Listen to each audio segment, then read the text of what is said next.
Bang the gavel.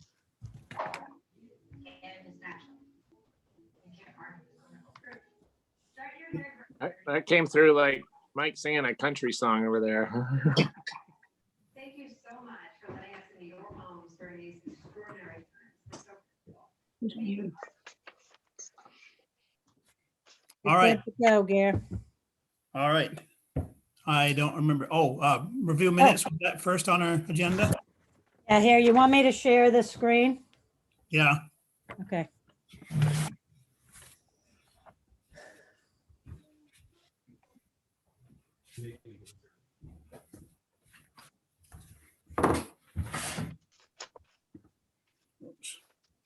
This excerpt may be inserted. all right.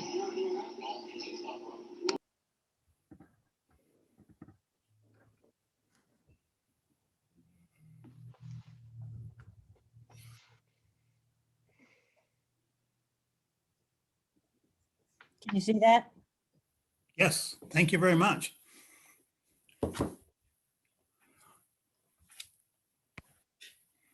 When did I get elevated to Supreme Clerk? You've been doing a good job, John. We've Good. automatically, You get higher pay too. you get $1 more a year.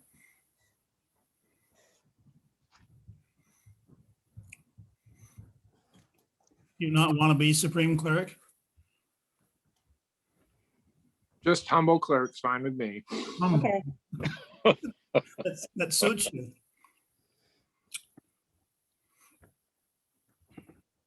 As you know, Chair, responsibility comes with a exalted title. I thought it was the other way around.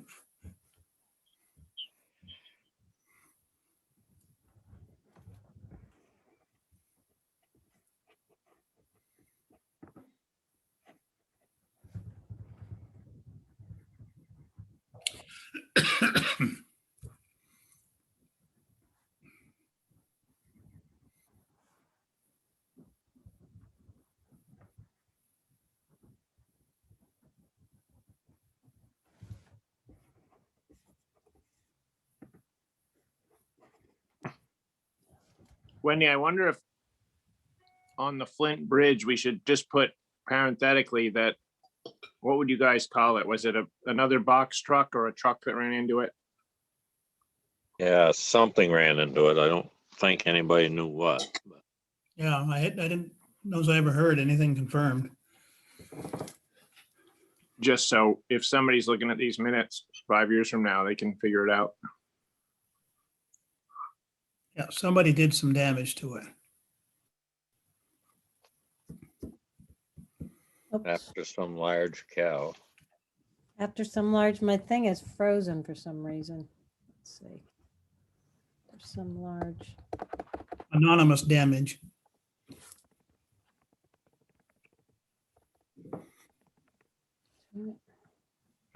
I didn't see what happened to it.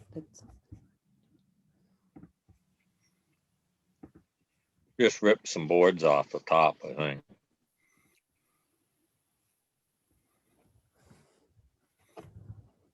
Oh, and speaking of the Flint Bridge, my sister was cleaning out her basement a while back and she came upon this fairly nice sign that says Flint Bridge on it. That must have come off the Flint Bridge at some point. How it ended up in her basement, I don't know, but I'd be happy to donate it. Anyway, she gave it to me and it's in my milk house and I'd be happy to schedule it sometime when somebody's ripped the end of the building off, put it back on.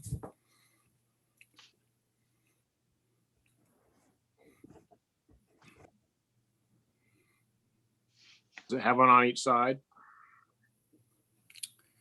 I think so, but I don't know. And it seems like somebody mentioned that there is no sign on the Route 110 end of it, but I seldom go through the bridge, so I couldn't tell you that. And a lot of times I don't notice things. For instance, before I forget about it, it's kind of off topic, but maybe I'll just write it down. I'll bring it up under road stuff. Don't let me forget. He really takes his combine through the Flint Bridge. Rarely. If I do, I go fast. At night.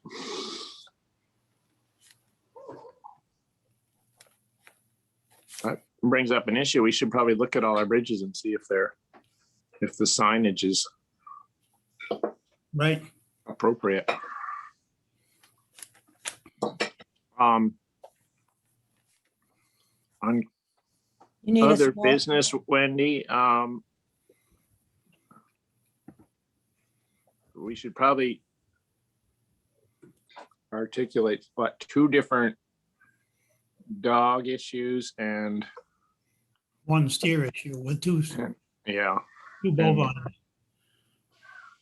2 different dog owners, dog cases maybe. dog cases. And one, And a case involving 2 runaway steers or something like that. The steers are multiple offenders. They are. They should know better.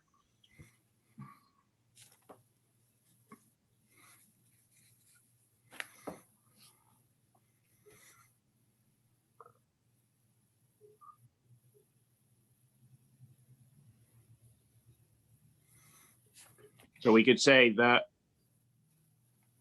the animals are multiple offenders and fines have been issued to their owners. on all the cases. I think Yes. that, well, we could ask Catherine, I but think so. Frequent. frequent offenders. 3 strikes and you're out.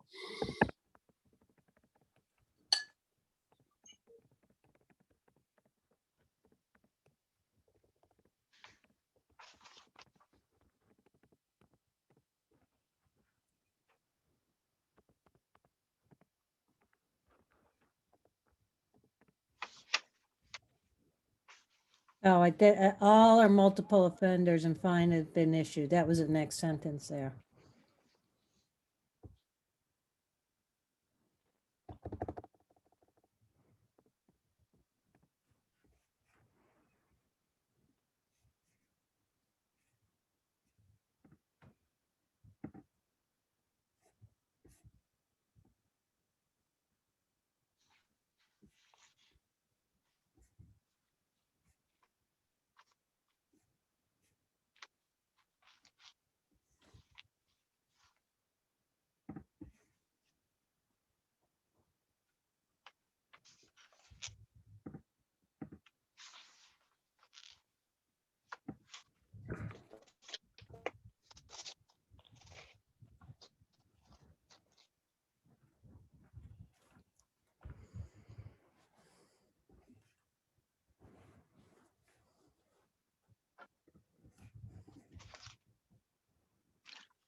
Should I scroll? Are you guys good? I'm good. Oh, I was muted. Wendy, back up a second. It said Mullen mentioned that he will investigate whether in it is the interest of the town. Oh, there. Yeah. It is. It's a lot of 2-letter words there. Yeah.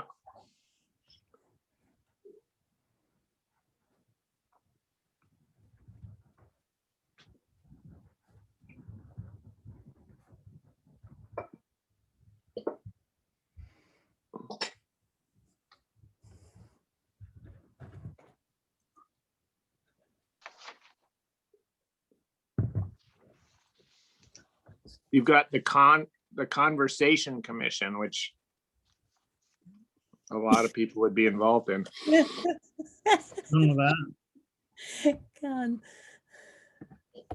Whoops. That's a new commission we set up. Yeah. I can think of a few people who could people that commission. We might, I think we should start that. I know. This is where good ideas come from. Mistake, by mistake. Did we appoint new members to that? No, we're doing that today. Okay. Because nobody was there last week, so that's on the. I get it.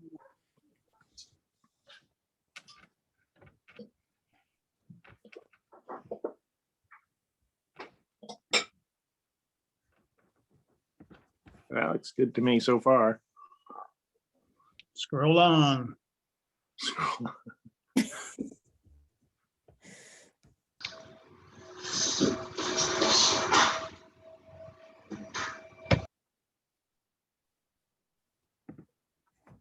We got McFeetris mentioned he went and reviewed the budget. McFeetris mentioned he.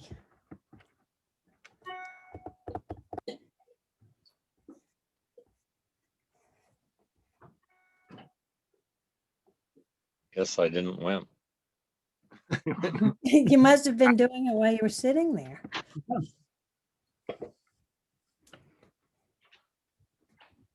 Or we could just keep it and say he done went reviewed the budget. None did it. We'll speak like they do in West Tunbridge. Or South Tunbridge. Right.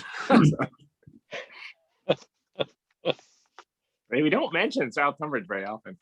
No. Probably a reason for that. Looks good.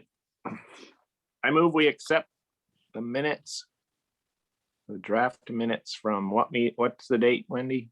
March 23rd. March 23rd. I second it. All right, all in favor, please signify by saying aye. Aye. Aye.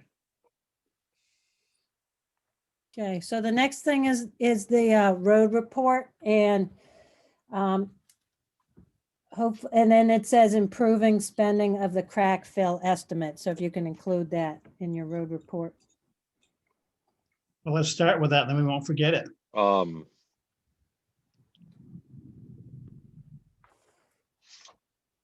was- if you need, I can look up the exact amount, but I think it was, I got it right here. It's 3 days at $4,000 a day. Include various roads in the town of Tunbridge as directed by road foreman. Includes traffic control based on a blow and fill operation, excludes sweeping. Anticipate 3 days operation be completed during the latter half of June 2021. So do you make that a motion, Mike? I make it a motion that we accept this bid from Nikon Coatings Corporation of Barre, Vermont. Oh, so it's not Or- blacktop? No, not for the seal coat. Okay. It's Nikon. And it's $4,000 a day, anticipate 3 days operation for a total of $12,000.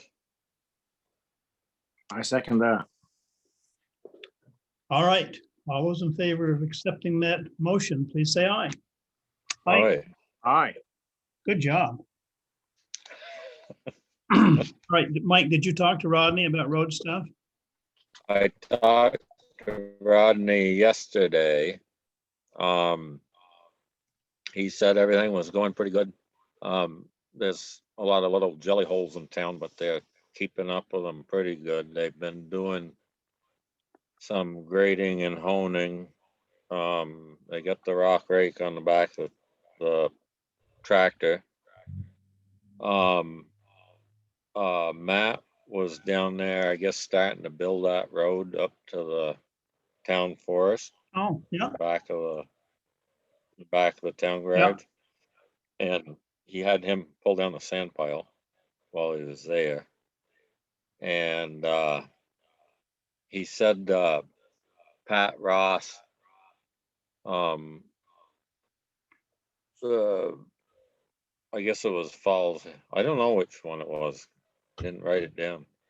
When we did a project, they put some big stone in, and Pat said they could cover it with dirt or not as they wanted to, and he just come in and said he wants it. Pat Ross wants it covered with dirt and seeded. So Matt's gonna do that Rodney said it wouldn't take very long. And equipment's going all right, and I guess that's about it. All right, it looks like the pile of stone we got from Randolph Center from Tucker's last fall has still got some left in it, so. Yeah, he went to McCullough's and got a Yeah. bunch of 2-inch stone, Right, put in them jelly holes there. Then they put that stuff from Tucker's on top of it. right. So we're in pretty good shape then. Yes, yes, we are. All right. He Oh, did tell me to stay on my side of the hill. I thought it was something personal, but then he told me it was pretty juicy up by Peter Buttons, I guess, so. it is, but it's still passable. But with a Yeah. little car with not much clearance, you'd really have to go fast. But that brings me to what I didn't want to forget was I was coming up right at the bottom of Peter Buttons Hill yesterday and something caught my eye and it was a lack of signage. Someone has taken a Sawzall and sawn the post, all the posts off that hold up the Monarch Hill Road and Kelsey Mountain signs, and they've stolen them. So we need to get them Yeah, replaced.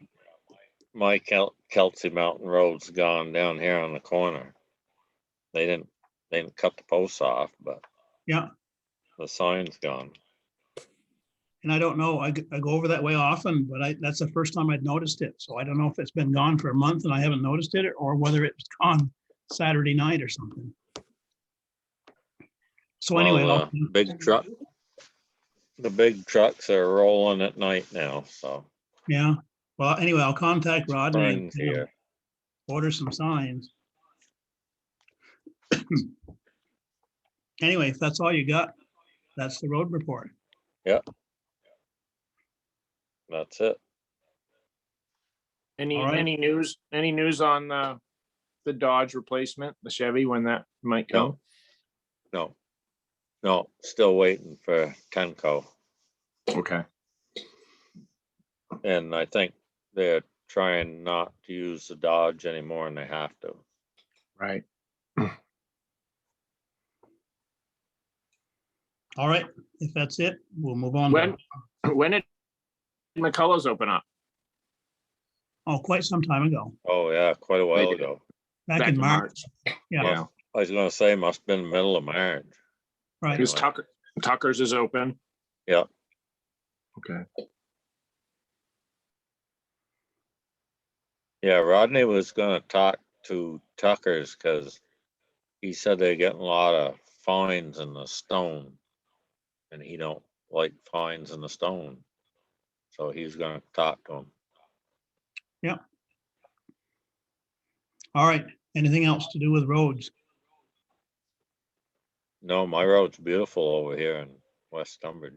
Excellent. Mine's ready to be paved anytime, so we're moving along in pretty good shape. Wendy, was there anything in those last minutes, didn't it say that V-Trans officials were gonna come about road grants? Rodney was waiting for them and I didn't think to ask him and he didn't say anything, so I Okay. assume. Still waiting. Well, he did say that he had to get with Mariah to fill out some paperwork, so maybe they did get with him. Okay. Okay, we're all done there. Let's move on to Brenda. Hello, Brenda. Hello. So it's that time of year again, Gary. Yep. You have to sign the local emergency management plan, fondly known as the LEMP. I've got it all filled out. Normally it's done after town meeting, but the state's changing it this year. It still has to be signed and into Two Rivers by May 1st. So I've got everything all set. I changed all the verbiage to update it to the best of our knowledge, and we'll just have to do something after town meeting to for any changes. But if Gary, if you guys approve it, if you go down and sign it, I've already signed it. And then have Mariah send it right off. We got to get it in before May 1st. To Two Rivers. Then it goes to the state for approval. Yep. You, both of you members, okay with me signing in the paper? I make a motion that we let the chair of the select board sign the lump papers. The Supreme Clerk seconds that motion. All right, all in favor of signing the LEMP papers for this year, say aye. Aye. Aye. All right, so I'll stop by tomorrow, Brendan, and do it. Thank you. Yep, you're welcome.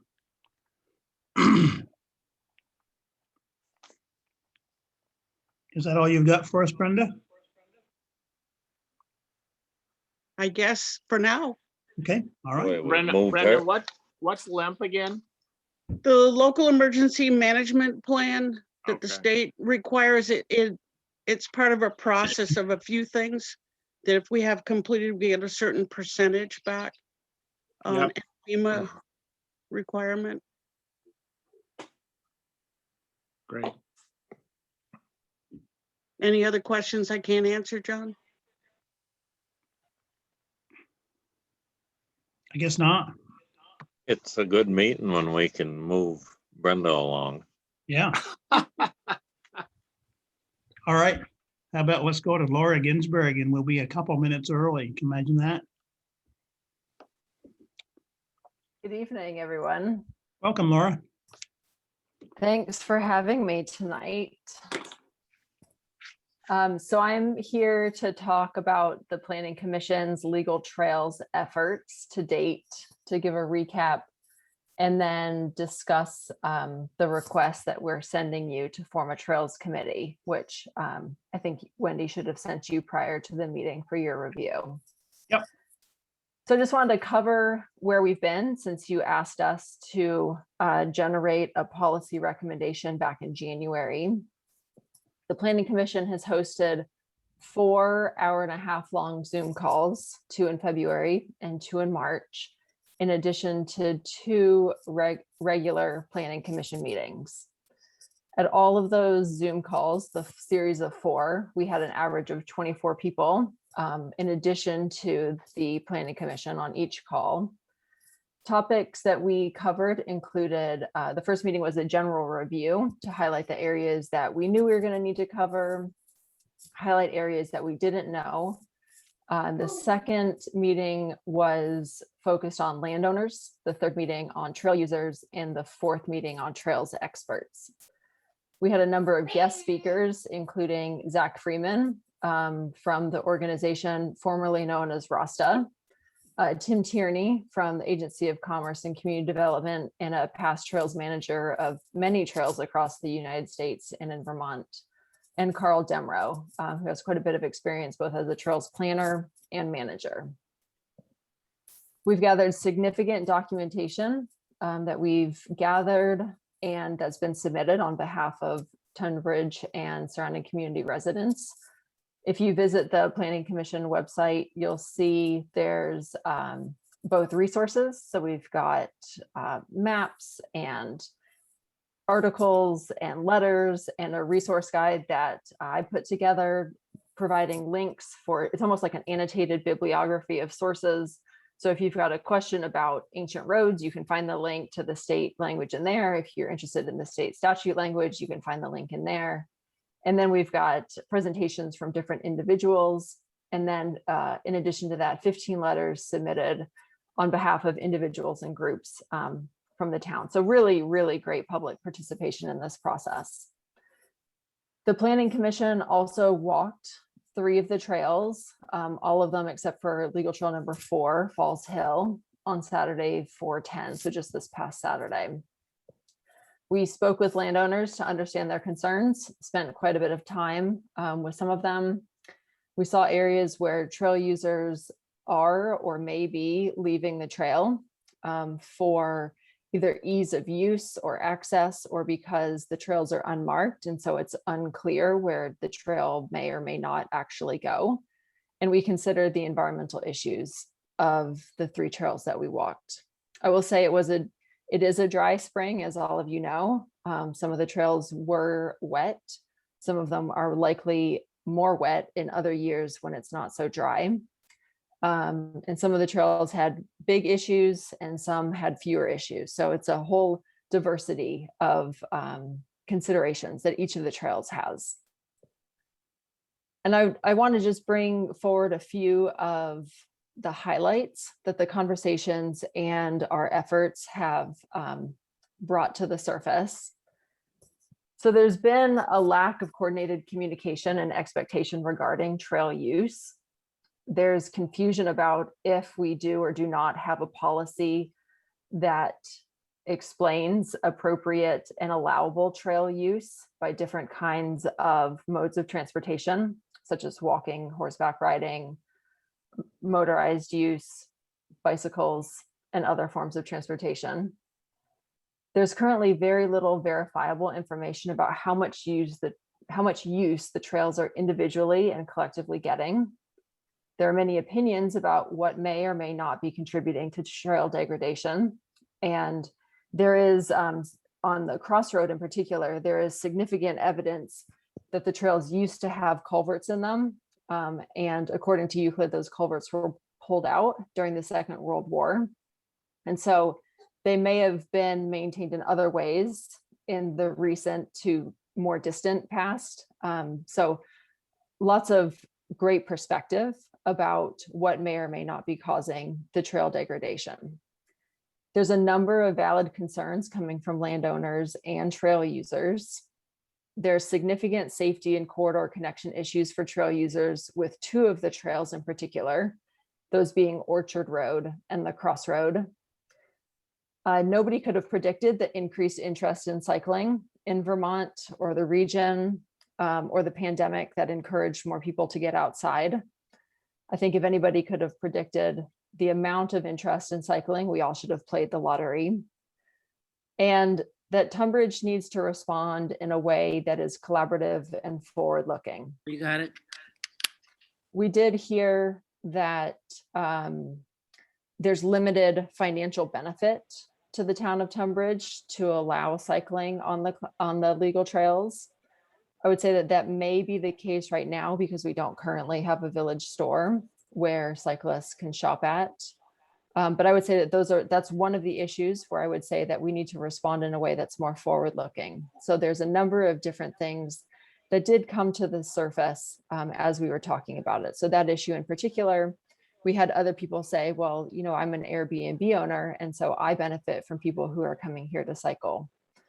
So thinking about the ways that cycling doesn't, or trails use in particular, but cycling in general, can impact the town in a number of ways, both landowners and people who benefit financially from that. The Planning Commission is at the point when I think we hope to have a recommendation to you, and this topic has become much more complicated than we initially anticipated. I won't go into any of the personal perspective issues on it because I think everybody knows that there was quite a few emotions engaged or involved in these conversations as we were going through them. So I'll leave those to you to dig into if you would like. What we would like to do is to request that the select board consider forming a trails committee as outlined in the letter that we sent to you. And the bullet points are really indicative of the highlights of how we'd like this committee to function. And it's how the Planning Commission discussed and voted on it at our meeting last week. So we'd like a trails committee to be made up of no fewer than 5 and no more than 8 members. Membership including representation, 1 from the Planning Commission, 1 from the Trails Commission. I mean, that should be, apologies there, that should be the Conservation Commission, and 1 member from the Recreation Committee, and the remaining seats to be filled by community members who do not currently serve on one of the preceding groups to ensure diverse representation. We would hope that the Trails Committee would be empowered to do the following: understand seasonal issues and environmental impacts on the 4 trails, explore types and amount of current use on the 4 trails, develop communication strategies that support landowners and trail users, develop any trail reroutes that would ameliorate landowner and/or environmental impacts, identify sources of funding that can support recreational opportunities, including volunteer labor, and work with trails experts who can assist in whatever way is appropriate for committee needs. We're hoping that the Trails Committee could deliver an interim report to the Planning Commission no later than July 15th, because we think that that is 3 months of time. A lot of work can happen then, and that would give us adequate time for the rest of the year to make any improvements or engage volunteer groups, and likely still apply for grants while the season is right for people who are interested in using the trails. The Planning Commission, working in concert with the Trails Committee, seeks a small amount of funding to print and post signs on all of the legal trails with the following language. And this was developed by the Planning Commission. And the reason that we decided to go this route is because we didn't want to close the trails down. And we don't feel like we necessarily have enough information to say that one group should use the trails while another group or multiple other groups should not be allowed to use the trails. Because we have a lack of information about who or what may be causing damage to the trails, we are encouraging the language as written. So this trail is in a sensitive state and currently under review by the Tunbridge Planning Commission. No motorized use of trails is allowed. Trail users are encouraged to minimize their impacts and stay on the marked trail. Trail is subject to reevaluation and potential closure if additional damage is found. We think that this will encourage people to maybe slow down and take a look where they're at, make sure that they're understanding and being respectful of their surroundings. Additionally, trails whose paths diverge significantly from the established route. For example, we know that there is off of the crossroad, quite a bit of heavy use that is going on to Euclid and Priscilla's land. It is challenging to see that that's not the trail because the legal trail is in not great shape. And so if you didn't know exactly where you were supposed to go, you would go down one of these old logging routes and you would end up coming out of the same place just beyond the barn as the legal trail would put you. And so we could potentially flag or put temporary markers up so that we are helping people stay on the trails as they are supposed to.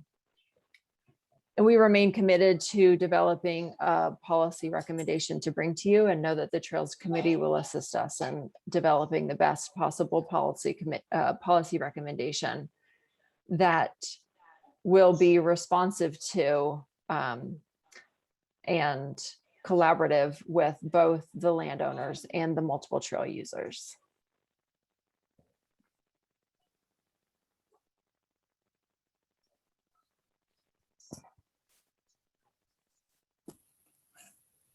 I have to unmute myself before I can speak.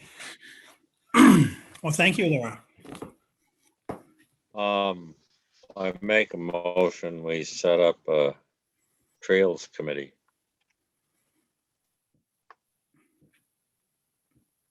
Okay, as per what Laura has just stated there, the Yes. Trails Committee should consist of, Yes. okay, Yes,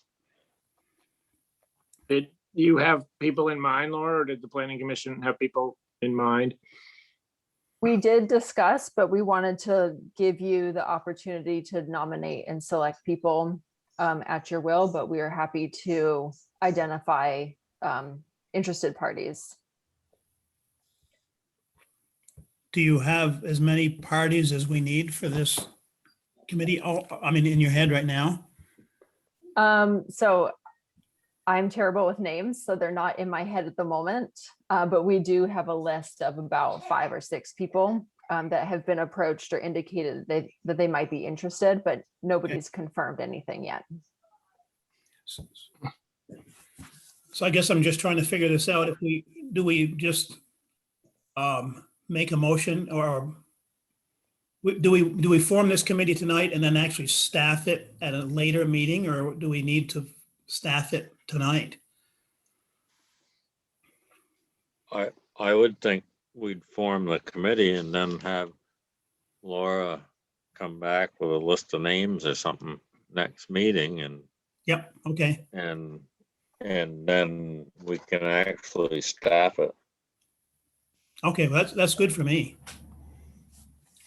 What do you think, John? Well, who, do we check off on who's on the committee, Laura? I mean, or do we just recommend some people we might have in mind? What's your preference?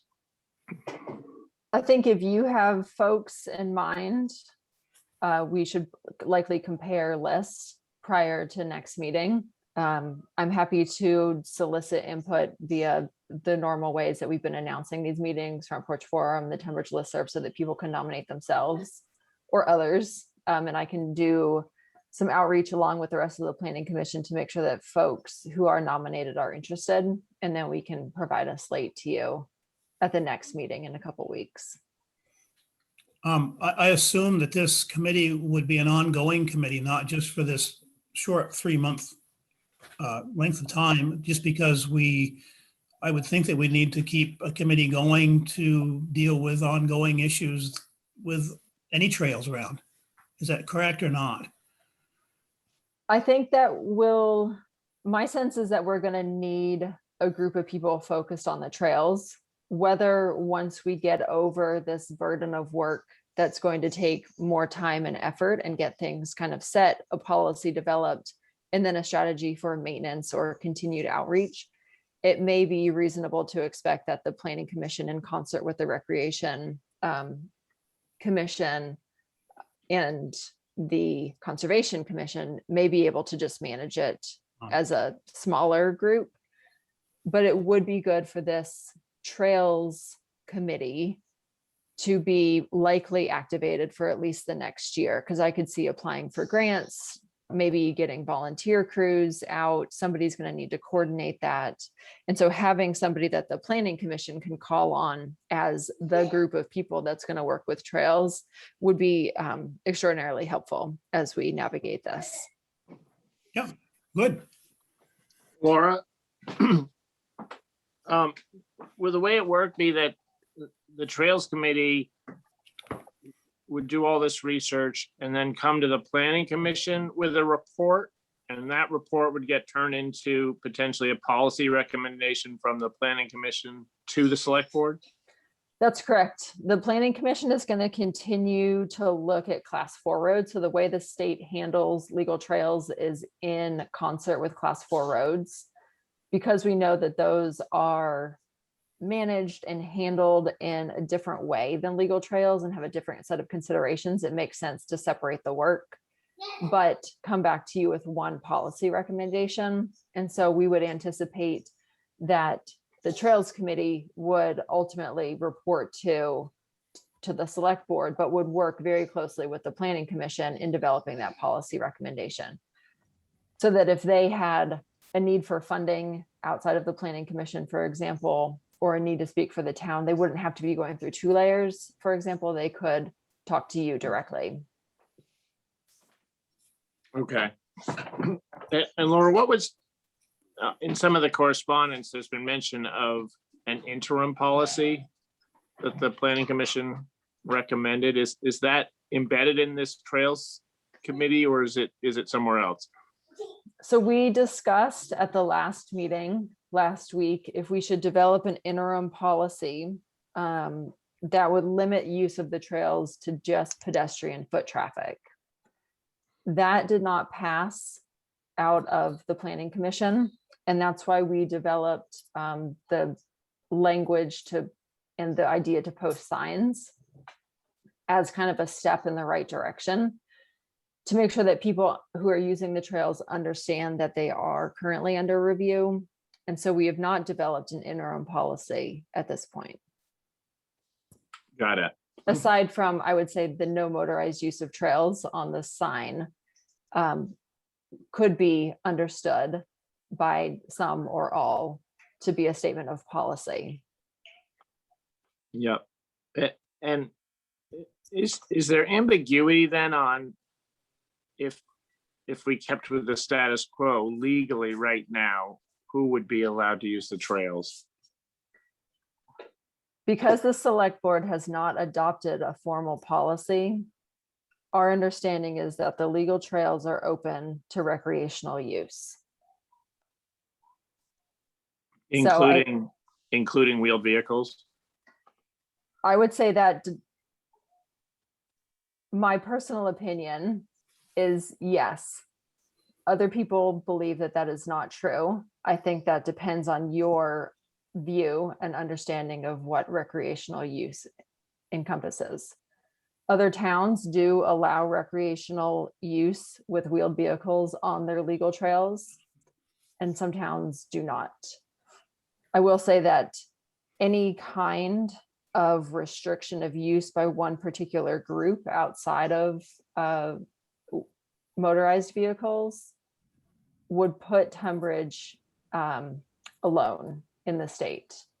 And so there is no other town in the state that limits use by a certain group aside from motorized vehicles. So for example, if we said no bikes or no horses, we would be the only town in the state that said that, Yeah.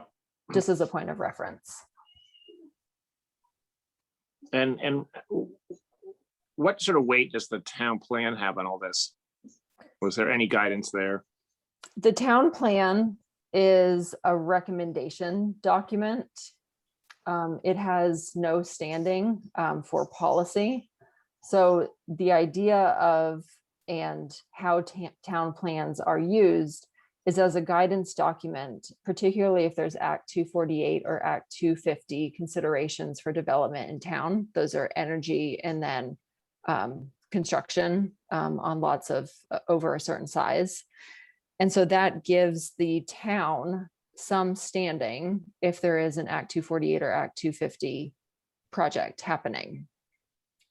Otherwise, the language that's contained in the plan is essentially a recommendation for how the Planning Commission, with the input of the townspeople, envisions the future of the town. So we could put in things in the town plan like a recommendation that we adopt a subdivision policy. That in no way means that we have a subdivision policy, because the select board is the only one that can adopt policies and ordinances that impact the town and use of the land or trails or roads within that town. Okay, great.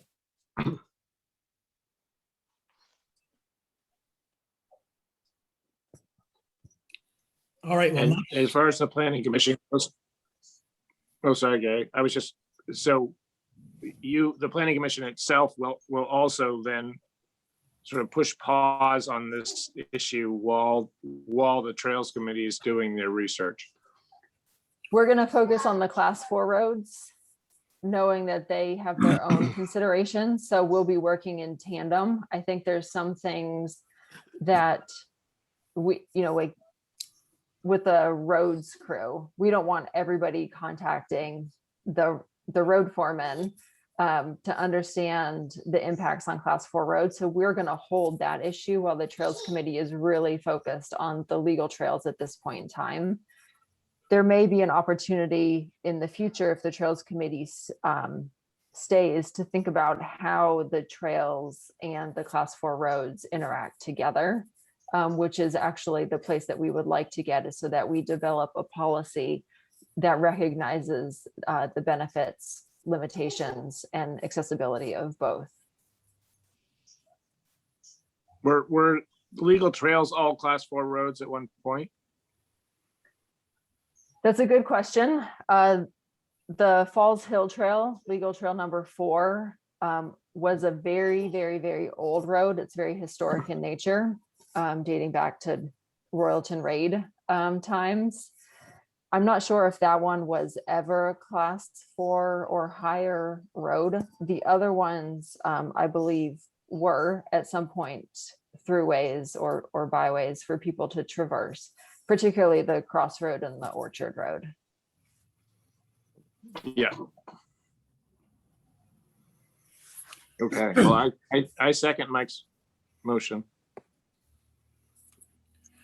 okay, Mike, repeat your motion again, because I think I've already forgotten it. I make the motion that we formate a trails committee under the plan commission's guidelines here. And Laura will bring us back some names next meeting of who would like to be on it. All right, so you made the motion and John has seconded.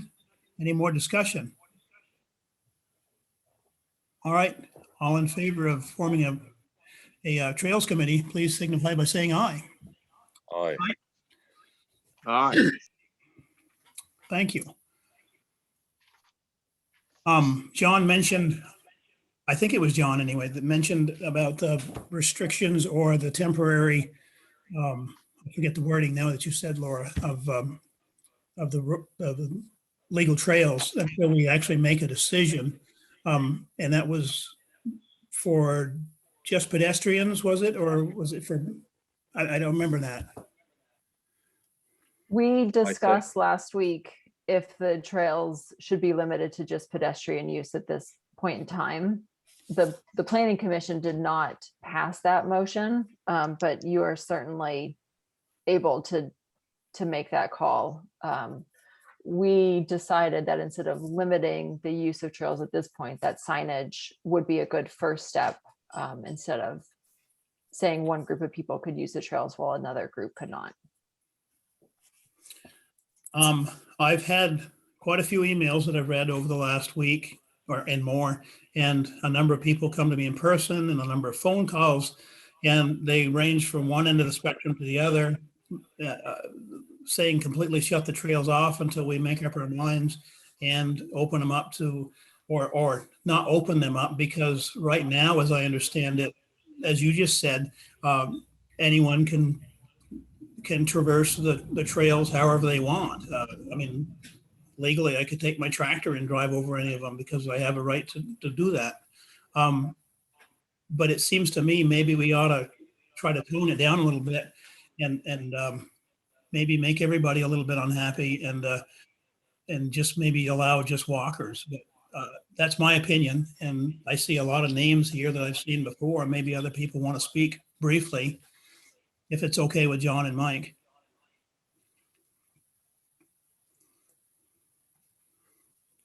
That's okay with me, as long as we somewhat limit it, just so it doesn't turn into a 2-hour discussion here.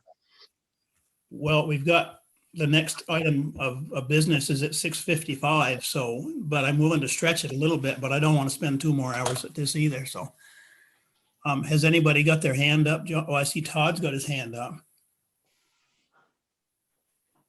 Okay, I don't remember putting my hand up. So I'll just be very brief, Gary, and I appreciate this Thank you. discussion. And yeah, as you mentioned, there are people that would like to limit it in this interim period. What I heard in the planning commission meeting the other night was the recommendation was with signage, at least in the interim period, to keep it open, obviously not right now when things dry out. And I think the signage is very important to non-motorized usage. And I think people are really sensitive to this right now, both landowners and users. And one thing about the town plan, which was referenced, of course, the new town plan draft has been waiting for quite a while. And we know that maybe this issue is making it wait a little bit more. But let me just read from the draft town plan about this issue. What it says under section F, other modes of travel, non-motorized use. Many residents like to bike or walk on town roads in Tunbridge. The rural nature of most of Tunbridge's roads, bike and pedestrian travel reasonably with safely. However, bike and pedestrian travel along Route 110 is less safe due to higher traffic volume and a lack of available shoulders. Tunbridge has 2.45 miles of legal trails, all of which can be used by the public for hiking, horseback trail riding, road bike riding, mountain bike trail riding, backcountry skiing, and snowshoeing. Additional recreational opportunities can be best. So that is not policy now. It's in fact, as Laura said it's more of a recommendation, but that is in the draft town plan. And I do appreciate Laura pointing out that a restriction to hiking only would, even in the interim, really make Tunbridge stand out as kind of an outlier around the state. All right, thank you, Todd. John, is there anyone else with their hand up? Gary, I don't have my hand up. Can I just dart in here quick and out? Sure, wherever you are. Oh, I see you now. Yeah, go ahead. This is Brenda. Yeah. I'm gonna kind of stick with, I guess I'll change it a little bit. My recommendation is a little different. Maybe we should just stop any use, since it seems to be a bone about who can and can't, until we look at the waterways. And we saw bike tracks that went through the crossroads already. Well, it's wet. And I think Rudy took a picture of it. I don't think people mean to do harm. I think they don't mind getting muddy and may not know. We don't know what the rules and regulations are about waterways on town land. I think they're fairly strict. And we've got to address that through the Trails Committee. Give them a chance to work with the landowners and the people who know. So I say it's only 2.5 miles roughly. Just kind of put a pause on this. That's it. Okay, thank you, Brenda. Anybody else?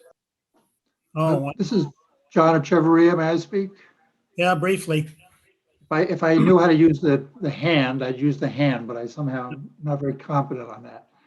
I just want to say two things. One is, as you know, I've hired an attorney to look into this, and who's written a long and learned opinion. And Laura's position, and I guess others take the position that the town hasn't adopted any rules, and so anything goes. And we can have Broncos and tractors and ATVs and bicycles and everything. And my lawyer reads the statutes differently and in a way that's much more resource protective, and says, well, it turns out that the town, since it's, for understandable reasons, Selectboard's got a lot on its plate, and figuring out the rules for the trails has not been at the top of the list. But in the absence of regulation specifying what the authorized uses are, there are no authorized uses right now, and there never have been authorized uses. So I think that's right. I haven't heard anything that contradicts it. And I think that anything that's authorized by the town now is an addition. Secondly, I want to strongly support the suggestion that this be limited to pedestrians for the time being. There is a general, I think, universal consensus that the trails are appropriate for pedestrian use. And so why don't we all agree to allow that use to go forward? Speaking, the Dodge Farm, which my wife and I own, have 2 of the 4 legal trails, and they are very vulnerable. The Baptist Hill Trail, as the members of the Planning Commission who visited this weekend can attest, is a mess. It's muddy. It is the idea of sort of sending out a signal that people can, should bring their horses and bring their bikes and go down the Baptist Hill Trail is not a wise idea from an environmental standpoint, from a recreational standpoint. And the Orchard Road Trail is in not much better shape. So we as landowners with 2 of the 4 trails strongly endorse the idea of a pedestrian only use under an interim policy. All right, thank you, John. How about Liz? Yes, Mr. Echeverria said that he hasn't heard an opinion contrary to the lawyer whose letter he submitted. I understand Mr. Echeverria is a professor of law. I'm guessing he did not read the statute or the case his lawyer cited, because neither the case cited nor the statute, very selectively quoted, says anything to the effect that select boards are under a mandatory duty to affirmatively grant permission for people to be on public legal trails. The statute, where he picked 5 words out of 50, is actually about the select board creating a system for creating pent roads and pent trails, and fines for failing to adhere to the rules for pent roads and trails, which includes, erecting fences without permission, for instance, or barriers without permission. The case cited, again, his lawyer claimed that it supports that select boards, again, have to grant affirmative permission. In other words, town residents cannot be on public trails without express permission, which is, completely backwards to the way the law works. Usually an ordinance forbids certain things and you don't have to seek permission to move about on public spaces. But again, the case has nothing to do with what the lawyer says it does. Instead, it simply said it's about a town, Underhill, that declassified a class 4 road to a legal trail, and an abutting landowner was just challenging that decision, and the landowner lost.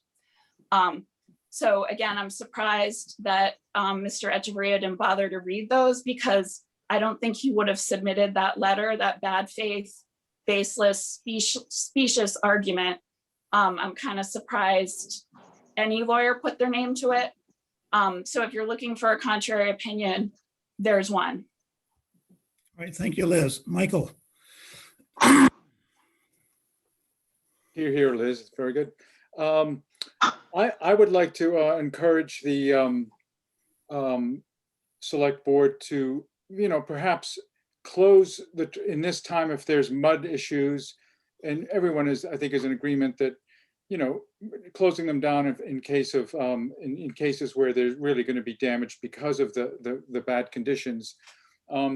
But I would, so that if that happens, then I would say close it to all uses for a short period of time based on that, the trail conditions, but then open it to all uses as it is used now, and not limit it to anyone. I think that becomes a fairly unfair policy, and it is not, actually, it is not the one that the Planning Commission has decided on in their meeting last week. They decided that, I think they talked about all or nothing, and then the vote went to, it should be kept open for all uses. The way, the town plan reads now, which is that anybody, any non-motorized use is passable. So I recommend or encourage the select board to maintain a policy of all users using it, or nobody until it's in good shape. All right, thank you. Anyone else briefly? I guess not. Yeah, quick question. Oh. Will Professor Echeverria's letter and his lawyer's letter be posted at the select board site for the public to see? I guess, as far as I know, I hadn't thought about that. They are Yep. currently posted on the Planning Commission page. If you go onto the page, you'll see both the letter from the lawyer, the letter from Mr. Echeverria, and also the response from the Vermont League of Cities and Towns that corroborates Liz's position. Thank you, Laura. You're welcome. All right, John and Mike, do you have anything that you'd like to add? Well, I guess my thoughts would be is we'd post it as closed during mud season. And then go back to the way things have been until July 15th or whenever we hear from the Trails Committee. Okay, John, do you agree, disagree, have a different thought?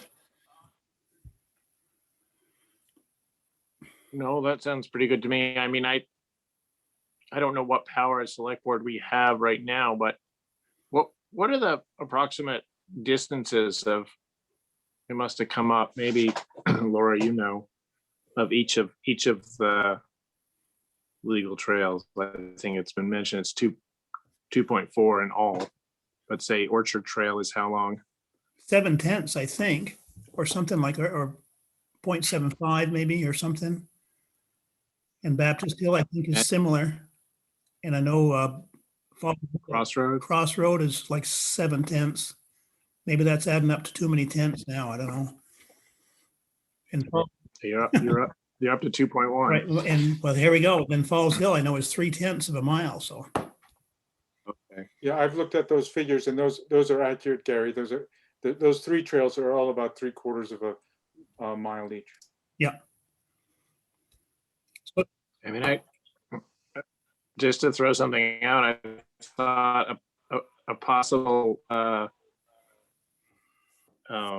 recommendation anyway from us could be that anybody using the trails post mud season should be a pedestrian, in that you could lead a horse, or you could walk a bike, or you can walk until the Trails Committee comes back, because they're relatively short distances. So it's not, I don't think it would destroy your day to be a pedestrian on any of those, So do you no want matter what. do you want to put a real solid time limit or date instead of just saying the end of mud season? Let's go for like Memorial Day weekend or the 31st of May or whatever, or do you want to go sooner or later or what? May 15th, Okay, because it's dry this year anyways. yeah. And the report's due when, Laura? July 15th? No later than July 15th. Well, just for the moment, we could say we're putting a pause on them through mud season. Well, how about we just go to like the end of May, just in case it starts raining? You're I'm trying to be okay with that. hopeful. What's that? You're trying to be hopeful. I'm a farmer. I'm hoping it's going to rain. And probably when it does rain, it'll rain a lot. I want to say the mud season never ends on Baptist Hill Trail. Well, okay, thank you. Do you want to make that a motion, Mike, then?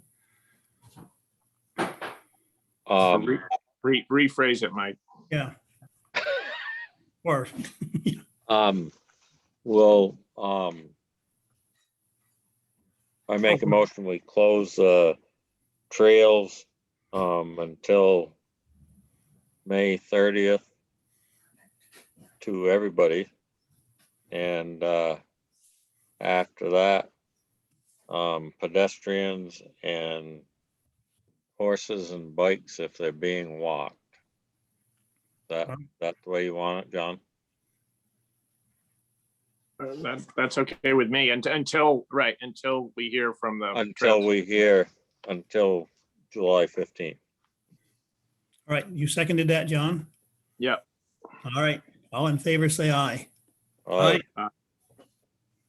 So now we ought to have some at least informal signs put up, just to tell people what's going on if they happen to blunder onto the roads.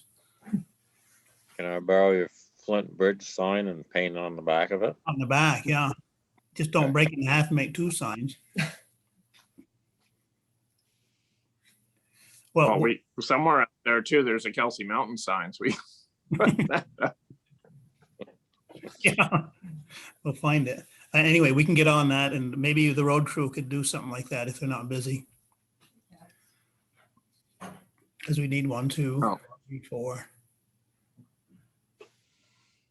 We need at least 6 or 7 of those signs, so. Right. Well, I just wanted to say on behalf of the select board, Laura, we tremendously appreciate the work the planning commission has done on this, and Yes. many long hours, and I'm not sure we would have had the bandwidth to do your deep dive into this. So thank you very much. And I You're very echo, welcome. If you I- need I any think- help putting signs up, we're happy to do that as well. Okay, Just right. don't steal the road signs yeah. to use.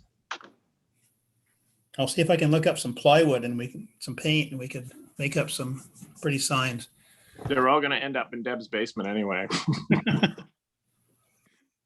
Eventually. so I raised my hand on the sign issue real quick. Yes, Tom. When the signs go up with the restrictions, which I think is a great idea, could the no wheeled vehicle sign then be taken off of the legal trail? I think that's very confusing to people. This is going to be a confusing time anyway. So I think I just checked it today. It is still up at the Dodge Farm sign. So when the signs are swapped out, I think it would be appropriate that the no wheeled vehicle sign be removed. All right, probably can do that. All right, let's move on. Unless somebody else has got something else that I've missed, we'll move on to the Conservation Commission. All right, everybody's silent. We're gonna appoint Michael Saka and Neil Fitzgerald. I'd be happy to. I see, well, I see Neil and Michael. Just for the people who do not know Neil and Michael, would you like to say a few words about yourselves? Neil, go first. Okay. Hi, I'm Neil Fitzgerald. I live up on Route 110 in Tunbridge, and I am a part of the Tunbridge Walking Group and have been for quite a few years now, and have a deep interest in the outdoors. And Ellen Hosford had asked me recently if I'd be interested in joining the Conservation Committee, and I said I think that would be a great idea. So here I am, and willing to give an effort to making Tunbridge conservation even a stronger and more unified group. And that's about it. I'm a retired teacher and an outdoor recreation specialist at that time, as well as an adaptive PE teacher. So again, I do love the outdoors, and I'm an avid birder and wildflower person. And when asked to be part of this commission, I thought it was a great idea. Right, thank you. Hopefully you'll have me. Being an avid birder, you probably get along with Michael Saka very well then. That's right. That's right. We're all a little flighty, aren't we? Yeah. Right, Michael, would you like to say something? Sure, just a few words. I've been involved in town stuff before, and actually a couple of years ago, I proposed to the select board for the creation of the Conservation Commission, and I feel like now it's time to it'd be a good time to jump on the commission. I'm really pleased that I'm being considered. There are a couple of areas in particular I'm interested in, and that is this idea of implementing Act 171.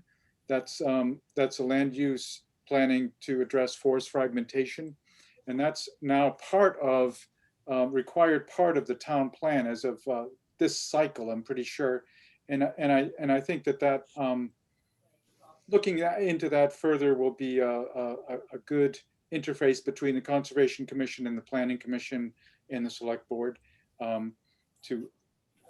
because I think that's a pretty big issue across the state, and they're trying to take some effort, make some effort there. Another area is in the town forest, and the idea of making trails through there, or promoting them, signage. I'd also like to. I have some experience organizing outings so that we get local experts on like flowers or birds. Neil could be leading that one, I guess. And other, vernal pools, things that we've already been studying, and create some outings for Tunbridge people so that they get to know both the Conservation Commission, the town forest, and start having more of awareness of what Tunbridge has to offer for natural resources. So that's another area I'd like to work in. And I know that there's some efforts there for wildflowers now and stuff. And then lastly, I wanted to mention that the Association for Vermont Conservation Commissions has what's called a tiny grant, process each year. It's due on May 1st. And even before being an official member, I floated this idea of going to them for up to $600 to create some signs. So this could be a place where we apply for some money to create signs, either in the town forest or maybe the legal trails and other places. I don't know how far $600 will go with signs, but certainly it would be a help and a start. So that's another thing that I offered to do an initial draft on the grant for signs for use around town. Anyway, I'm interested in like Neil, I love being outdoors. I'm not a cyclist, but I use the public trails because I'm usually heavily laden with at least 2 cameras and binoculars, which doesn't make for very good cycling. But I do like to walk the trails and a lot of different land here. Thank you. All right, thank you both. With the imminent appointment of Michael and Neil, who makes up now? Who will make up the Conservation Commission? So there's, I can speak to that Oh. if I'm Oh. unmuted. Oh, there's Betsy. go ahead, Betsy. Yeah, I'm calling in because Zoom doesn't work very well here. So currently on the commission is myself, Ellen Hosford, Eliza Minucci, and Maureen McCullough. Mhm. And we lost Aaron Weed and Susan Salster at the beginning of this year. So the addition of 2 more Tunbridge residents who were interested in conservation would be, it's a great time for them to be stepping up. All right, thank you, Betsy. Any more questions? All right, I'd entertain a motion to appoint these 2 fellas. I make a motion, we appoint Michael Saka and Neil Fitzgerald to the Conservation Committee. I second that. All right, all in favor, please say aye. Aye. Aye. And I make a motion, we join the Association of Vermont Conservation Commissions with a $50 fee. Thank you. We're not currently a member. No, we have been in the past, though. That's what I thought. And That's why. Yeah, it was very helpful and informative. Essential, really, to form a idea of what we should be working on. And Okay. also, in order to apply for a grant, you do have to be a member. Right. That's right. And I think, didn't we apply before, Michael? I think there were some plans, and that I don't think that it was ever, actually, perhaps when Aaron was leading it, Betsy, perhaps you remember, I think there was an application and it was turned down. Yeah. Yes, I believe there was. Yeah. I think that I there's, think we tried to get money to have the Vermont Eco Studies Center come and speak at the library or speak to the public, and we didn't get that money for that, but we were able to sponsor that talk using other monies. I think that there could be a very compelling case made for a grant at this point in Tunbridge's time with trails and all, that there could be some good support for having some signs made and that kind of thing. Yep. I second Mike's motion. All right, all in favor of becoming a member of and paying the $50 fee of the Vermont Conservation, what was that again? Society? Association. Association. AVCC. All right, sounds good to me. How about saying aye then? Aye. Aye. Now, who's going to pay for that? Because I think the commission didn't they start a bank account with maybe donations and sales of the Tunbridge walkers? Yes, Book. that's correct. But I don't think there's too much in there. No, like $15. We Well, sold all our copies. Yeah. we probably can find the money somewhere. All right. All right, thank you. Okay. Thank you. Thank you. Welcome. Welcome, you guys. Yep, Thank you. welcome. Thanks. Thank you so much. Mick McGuire. Where are you? Here he is. Here I am. Welcome. Thank you.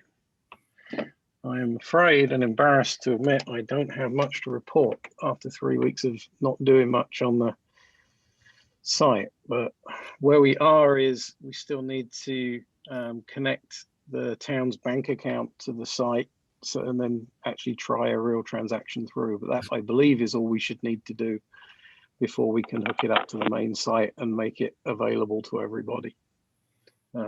I reached out to Becky last week and then we kind of missed connecting, and then reached out again this week, but I haven't heard back from her, but I'm hoping I'll hear back from her soon. Okay. So the trial run is yet to come then. Yeah, so we would need to, so I can only go so far with it as it is because it doesn't have a bank account. So you can put stuff in the cart, you can go to check out, and then it stops you because it's like, I don't know what to do with the money. I need a bank account on here. And I could connect mine to it to try it out, but I'm pretty sure it'll work. So I think what would be better to do is to connect it to the real account, and I'll purchase the first ticket on it, and we'll just see how it all flows so that we can just see the notifications and everything else just to make sure it works right. All right. So it seems like that would be fairly easy to do if you can just make the connection. And right. Next meeting, you can report back that it was very successful. I hope so. I'd hope to do that this one. And I'm sorry that I haven't been able to track Becky down, and I haven't been chasing her that hard for it either. So there's been a lot going on. Yep. All right. Well, thank you for your time and effort. So hopefully next time. Yep.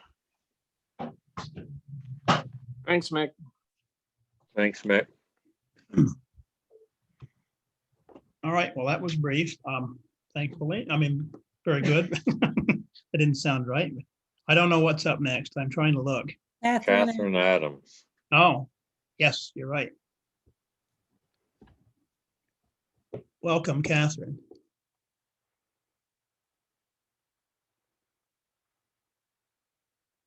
We're still muted. There you are. Did that work? Okay, good. Now, of course, my dog's acting up because I'm talking, so might be really humorous. I did do a fair amount of research about, first off, let's do dogs. I talked to Tammy Mullen first, because she's been doing it for so long as the dog catcher. And then I talked to the town of legal, it's getting late, forgive my dyslexia. You know who I mean. So in our ordinance, we actually do already have something where we can go and arrest the dog. So I have a couple questions about that. So we can go and arrest the dog. I can show up, Tammy can show up and say, your dog's been, violating this, that, and the other. I need to take your dog and you have to pay us to get him out of doggy jail. If the person says no, then Tammy, only the animal control officer, can go get a warrant. So question number one is, do you want to make it more than just Tammy that can apply for a warrant from the Superior Court, which means we have to then, get the lawyer to draw stuff up and it cost us money. The next thing is that the dog goes off to doggy jail. There's a 10-day period, and then there's 2 days before the dog is put down. The fellow that I talked to, Carl, said that those laws are all changing because no one wants to put dogs down. And so do we find a no-kill shelter? But is the no-kill shelter going to ask us for money? And does it take forever for the dog to get adopted while it's in the no-kill shelter? And the town's paying thousands of dollars before you know it. So, those are things that need to be worked through. The other thing too, I suspect if the dog is not being claimed by the owner, that the dog might not be able to be rehomed. That's one way of thinking about it. Lots of dogs are, but if the dog's perpetually, going to doggy fines and doggy jails. So those things need to be sort of worked out. But we do have stuff in place that allows at least the animal control officer to act. And we also need to figure out, do we keep fining and fining and fining till we get to the maximum amount of fine, which I believe is $250, and then go get the dog in doggy jail? Or do we say, we know that person can't even afford to pay $75 and go get the dog and put it in doggy jail? And that's not clear to me when I read the regulations on how that works. So those are three things with the dog that need to kind of be firmed up or resolved in some form. And I suspect it needs to be changed in the ordinance and voted upon, however it gets voted on in an ordinance. On to the livestock issue. So I found out that as a constable, between the livestock and the dogs, I'm completely useless. I can't carry, and I can't tell anybody what to do. I can't even give advice. So for the case of the dogs, if a dog's attacking somebody on the road, I can't say, you've got the legal right to shoot that dog, which you do, by the way. There is a law, and I've got a copy of the law now, that says you're allowed to shoot the dog. But I can't say that to anybody that I know that law. And the same thing with the livestock. So the two steers are rampaging around on the other side of town, and they're ruining people's fences. Well, you can, as a private owner, impound the livestock. It's a very arcane, ancient Vermont law that allows you to do that. And it goes back to when you grazed your animals on the town green. So the person that had the steer ruin his chicken coop could have impounded the steers, and he could have sold them, butchered them, done whatever he wanted to compensate himself for the chicken coop. But I can't tell anybody that. I can't say you've got the right to impound that livestock. And I don't know if you guys as selectmen have the right to say that either. So I feel completely useless. And again, I got a copy of that law. And the only thing that the guy, Carl, the lawyer, said was, well, you can tell them that there's a law and point them in the right direction. So do we put copies of it on the bulletin board and say, oh, go look at the bulletin board, you know, and do something big that way and let them interpret it on their own, I guess is what's happening. As my dad said, the law is an ass, and I think that's Shakespeare. So otherwise, it's a state statute for the livestock, and that's it. There isn't anything other than saying your animal should be contained in a fence. So they're looking into, on the state level, changing the laws to strengthen them. But again, I can't tell anybody anything about it. So writing the letter that I wrote about the livestock, and I don't think Mariah's heard back about them. I don't know. Gary, do you know if they still are alive even? The livestock? The two steers. I don't know that. Okay, I haven't heard any more about it. I would think I would have gotten a phone call. I Rumor think had it they were living down in Sharon now. Oh, they are. So they're out of our town. Right. Oh, okay, good. So in the future, I think the thing to do is say, you know, if it's a livestock issue, I say, I'll refer you to law, blah, blah, blah. And, you know, you'll find a copy on the side of the road under a rock. Okay. I mean, I don't know what else I'm supposed to do. Next thing, the Gilly Road situation. I'm assuming most of the selectmen know about that now. Okay. So Sergeant Barito has tried to 3 times stop by there to meet the people in the Winnebago, and they've not been there. I have someone that's calling me to tell me when they're coming and going. So the truck is still being parked on the road, and Sergeant Barito was going to go and, you know, be friendly and figure out what was going on. He said that he does know for a fact that because the Winnebago is a self-contained mobile vehicle, like a trailer, the other trailers on the property, they do not have to have septic. And that is something that can't be enforced unless they are truly opening up the hatch on their septic thing and just letting it flow out into the ground. Then Well, may, I believe that you can only do that for a period of time. be in a like mobile 6 place. months. I Yeah. don't know that, but he, We ran into that in Brookfield, and there's I believe it was a state law that you can only be in a place for like 6 months without a septic system. well, that's like a house or something like that, or a. No, that's a Okay, camper. that's a camper. Okay. Yeah. So I think we need to be careful how we tread with this, because Sergeant Barito has definitely worked on this before. We can't assume that the Winnebago is just going to disappear because of the septic. So we need to keep a clock running if it's 6 months.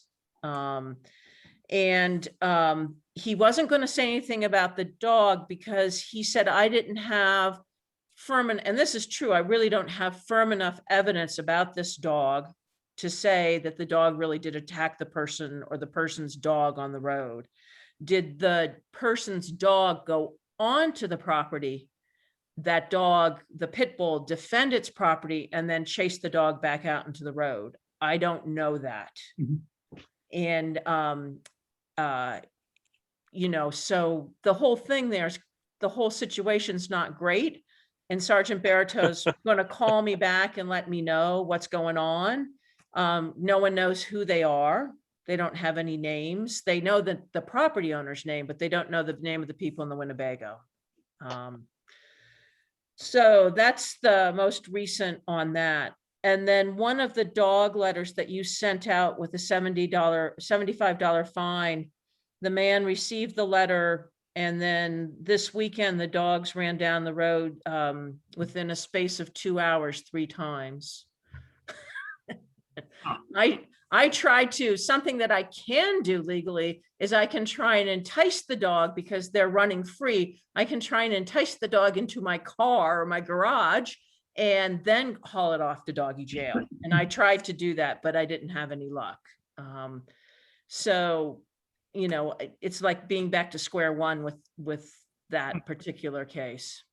And I don't know what to do about it because it's, I mean, the dogs have nearly gotten hit. They nearly got hit each time they ran down the road this time. So I feel useless. I mean, you know, it's a great title. At least give me a taser or something. That, don't write that in the minutes, Wendy, please. So yeah, that's all I've got. All right. Well, thank you very much for what you can do. I sent Mariah copies of all, oh, I've got one other complicated one. I'm sorry, I forgot about that.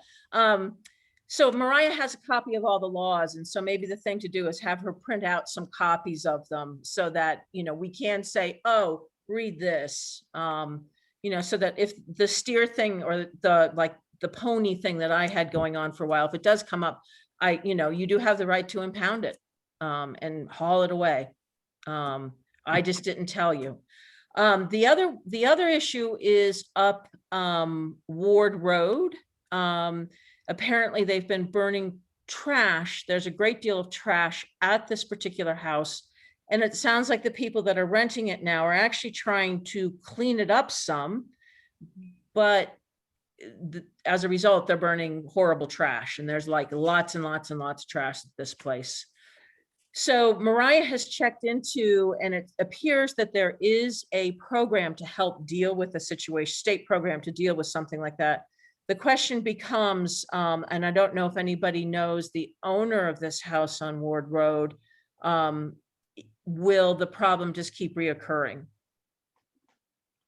So, you know, we need to kind of figure that out politically. Is it worth making the effort to clean up for the people renting just to have the whole problem reoccur? And then on the same road heading to Falls Road, someone's been dumping in excess of 200 tires over a bank. And again, Mariah has found me the information to report about it. and get the state involved. So hopefully they can catch whoever's doing it and find that person. So we'll see where that goes as well. Okay, thank you. So that's all of my stuff. Gary, can I hop in, Brenda, real quick? Is that Darth Vader? Yeah, it's Darth Vader. That's me. I'm incognito. Yeah. Hey, you guys, anybody bring trash? That's illegal. It goes to air pollution. Right. Call the number and leave the report there for air pollution. I Right. got called on that too and gave the number. Yeah, and she's done that, and she's trying to be the woman who reported it's trying to be tactful, but it's a much bigger problem just burning a couple of times. It's, it sounds like it's an entire landfill of trash. Well, it can't continue. It's against the law. So, Right. if a couple of people call in air pollution, they have they have paid people that come out, and the fines are, the fines are strong, and they'll try to educate them first. Right. So even if you educate them, I think in this case, the people renting don't have the wherewithal financially as well as mentally to get the trash to the dump. And so that's when Mariah was looking into, is there a state program where they'll come and collect the trash and carry it away? But then does the owner of the property start putting trash back? Right. And I don't know anything about the people that own the property and if that is actually a scenario that could happen. Well, the fines from the state can get hefty if they continue. Right. Well, to the owner or whomever. Right. So Right. the town can also call air pollution, and they get on us as fire wardens about making sure this gets passed on. Right. So yes, and that's obviously one approach, but is there a constructive way of dealing with it in terms of helping them out if it's productive to remove the trash at the state expense? So, and then the tire thing, yeah, the state hopefully will act on that one.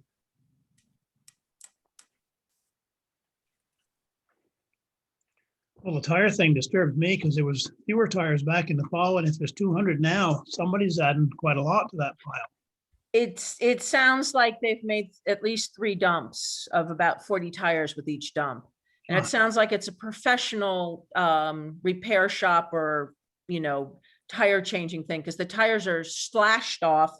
They're not just pried off, and it's not 4 here and 4 there. It's a good number of tires that have been cut off the rims. Huh. So that's a good pickup load, because I've put them on my pickup to take them to the transfer station before, and I can get 50 on. Yeah. I mean, that's a good load. Yeah. Yeah. It's somebody who's probably charging their client to get rid of the tires too. Right. So. Huh. Well, I hope we find out who that is. Yeah. Gary? Yeah. By default, are you the animal control officer in town? Because I think it's been a vacancy for a long time, hasn't it? That's what you tell me anyway. But still Tammy Mullen. I mean, Tammy thinks she's still doing it. She's the pound keeper, which I think might be different, Catherine. Not according to the list and not according to the way she thinks about it.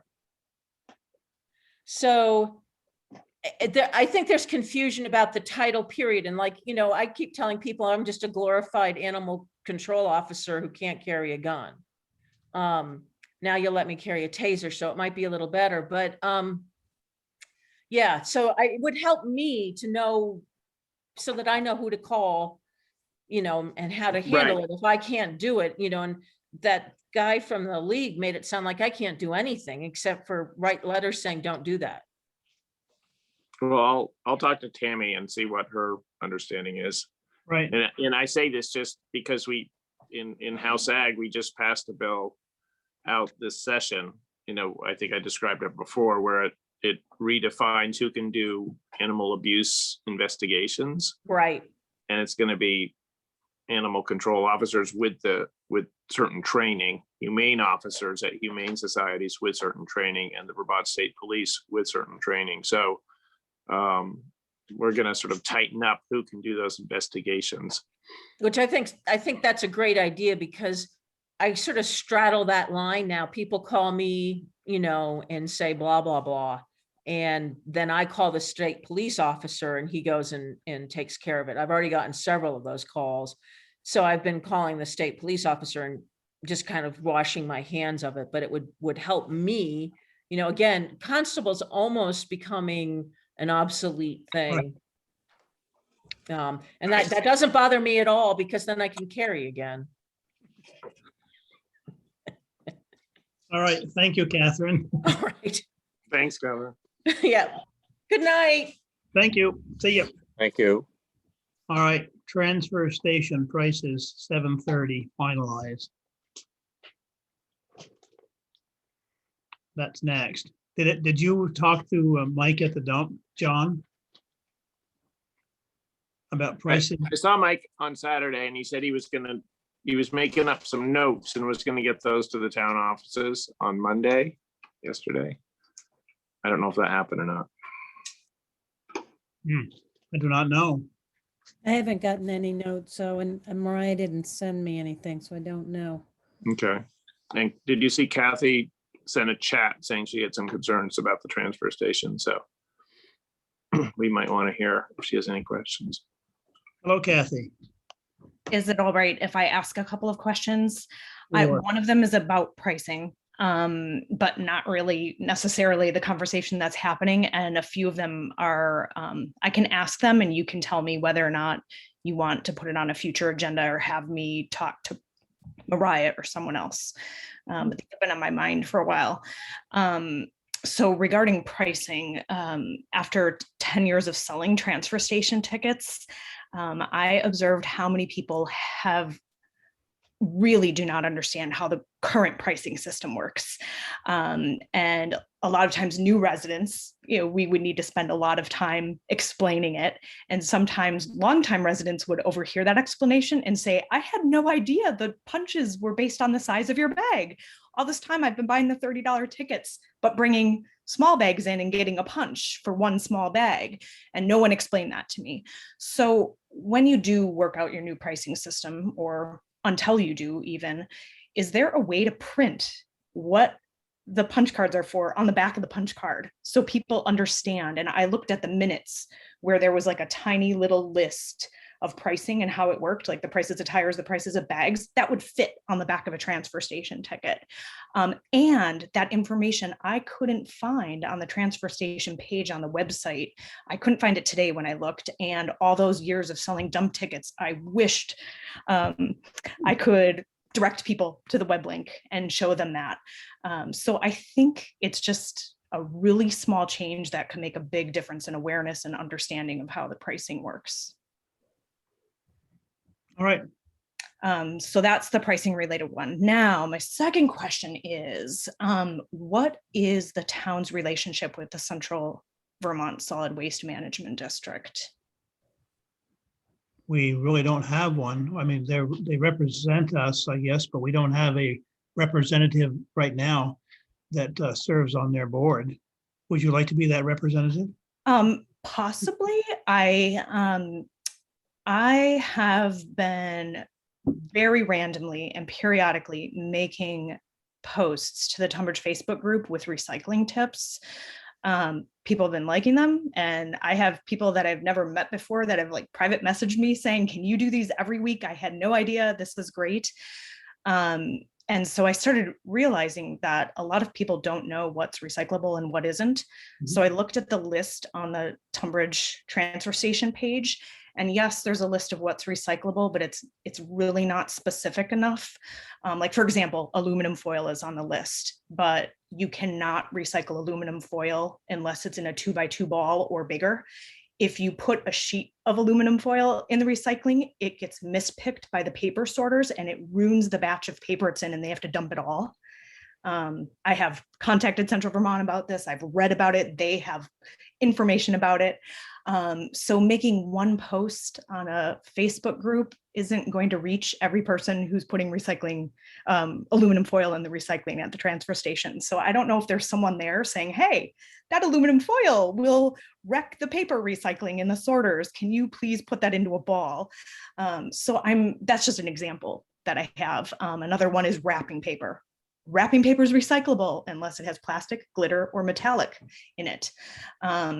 So like, do people know that? Is there someone at the transfer station saying, oh, thanks for bringing us all this wrapping paper, but you need to pay to put that in the trash because it has all that metallic and glitter in it. So that information is not clear on the Tunbridge website. It's very clear on Central Vermont's, but I tagged Central Vermont Solid Waste Management District in my last post, and it prompted a response from the director saying, can you untag us? We haven't done Tunbridge's transfer station for over 10 years. Thanks so much for giving recycling tips, but we're not involved. So I wrote back saying, can you please clarify what the relationship is? Because on Town of Tunbridge's website, it says Central Vermont Waste Management District. And I know you have an open position for the representative. And when I go to Central Vermont Waste Management District's website, Tunbridge is listed as a partner town. So I don't know if their recycling guidelines apply to Tunbridge people who recycle. I think that's a big question and a really important one. If we have hundreds of households bringing recycling to the transfer station, but it's ruining batches of zero sort recycling because they're putting caps from bottles in it. Caps from bottles are not recyclable. They have to be 2x2 or bigger. There's huge amounts of details that I just think need to be more clear to residents, either at the recycling station, on having someone watch that on the website. There's just not enough information there with that list. So I don't know if the select board can do anything about that, how I can help. I think, Kathy, that as far as I know, right, we're a member town. It's, it's like 17 towns or something like that, isn't it, Gary and Mike? Yeah. And I think it may legally be a municipality that we're part of. How certain non-towns are municipalities because of their a legal district of some sort. And so I think Central Vermont falls into that category. And certainly we could put you in touch, once we appoint you as our town representative, and put you in touch with Kathleen Gent. Isn't that her name, who comes in every year and gives us an update just on administrative and operational cost and Tunbridge's part in all that. Big things going on there, like, if they were gonna build some sort of new central location, right, for something. Yeah. That COVID, I think, put on hold. And then she also is the liaison for things like that Hazardous Materials Day. So I'm pretty sure we're a member in Central Vermont Solid Waste Management District. Do you know what the director meant, that they used to run the dump 10 years ago and now they don't? Does that make sense to you? Or is that, she said, we haven't run the Tunbridge transfer station for 10 years. So I just reread her message. And so I wrote her back saying, can you just clarify? I thought Tunbridge was a member town. Maybe I'm mistaken. I'm so sorry. But I said, I'm also going to ask the select board tonight if they can clarify for me. So it sounds like Tunbridge is probably a member town. We don't know what she meant. We pay dues. Yeah. You pay dues? Okay. Mm-hmm. All right. Based on per capita. Okay. So I need to know what's involved with being a rep, but I would love to have, it would make me feel so much better if I knew that the zero sort recycling, if we were recycling the right way, after I learned how much ends up getting ruined and it gets thrown into the trash. If it's recycled wrong, because there aren't people hand doing that, it's machines that are doing it. And they're pretty simple tips, but I just think the average person doesn't know. And I dig into it, and sometimes I still don't know, and I'm doing it wrong, and I'm trying hard to do it right. So it's actually pretty complicated. And so we could dig into composting, some of the same things there. So there's really not any information on the Tunbridge transfer station page. So I think that would be a place to help. If there were some links that could click on, like how to recycle foil, that could just be a hyperlink to Central Vermont's page on foil. So I think they could be easy things just to make that better. Not that everyone would look there, but maybe some public service announcements and in the TQ and on the Tunbridge page of the Herald, things like that. Yeah, I think those Apparently we got a grant from Central Vermont Solid Waste District at some point, because it's in the general ledger. it's in our budget too, right, Mike? That Yeah, we but pay it's a just certain amount 0. for the grant or for dues. Well, the grant, I was looking for if we gave them money, but I haven't been able to find that. We do, we pay dues, but I don't remember exactly. It would be under the general fund. So if you know, you're feeling pretty confident in the past 10 years, Tunbridge has paid dues. Yes. So I could ask what does a dues paying membership, like what does that relationship mean? You know, are your guidelines for recycling, do they apply to the town of Tunbridge? I need to understand that before I keep telling people those tips, because if you are a member, I would think it would apply, but I don't know who your recycling hauler is, if they have different rules for recycling, because they might have different zero sort machines. I don't know. Well, if you became our liaison or our representative, then you could figure all that stuff out and come back to us. Find all that out. If you can, if someone can follow up with me and give me information on who to contact, I would love to know what a job description is before I sign on for that. I think But it was like 8 to 14 meetings a year. I'm just trying to remember. It was about one a month, Kathy. Okay. Up in But Berlin. nobody's been doing it for years for Tunbridge. Right. Yeah.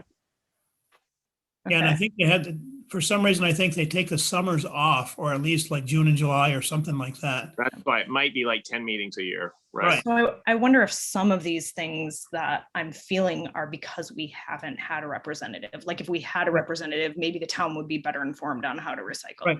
I think so. Okay. Oh, for sure. And but So I that also may think that may be very correlated then, because I just wasn't sure why it seemed like people just had no idea. But the transfer station pricing, I think the select board, if they could make that more clear on the punch cards and on the website and in other places, I think there are some people who have been overpaying for a long time and didn't really understand how those punch cards work. Yeah. And new residents really need a place to go to understand that. And the sellers shouldn't be the only people with that information, like the library or. Yeah. And I guess if you're doing online ticket sales, that would be another place that information would be good to put there as well.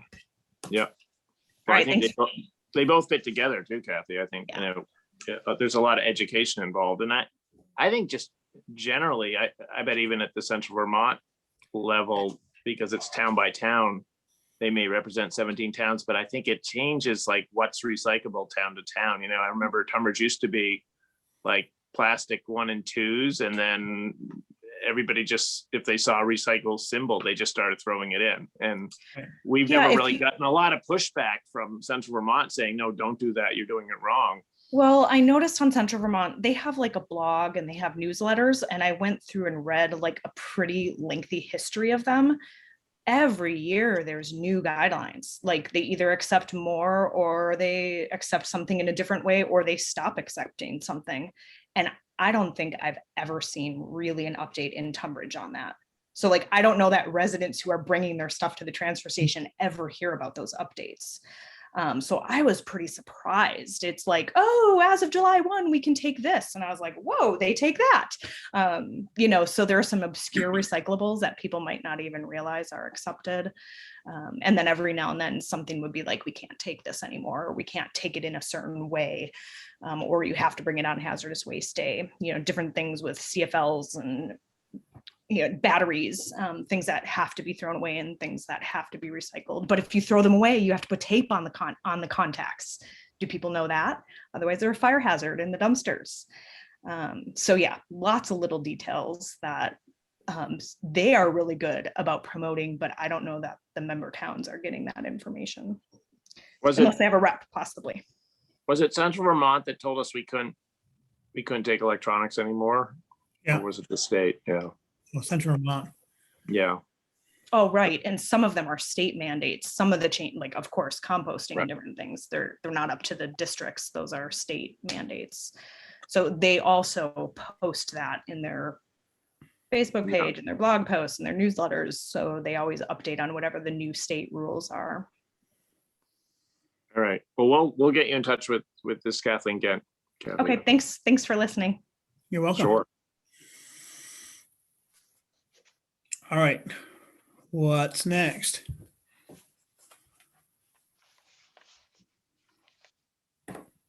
John wanted to discuss the future of the Tunbridge stores in town and see if there's any news on those.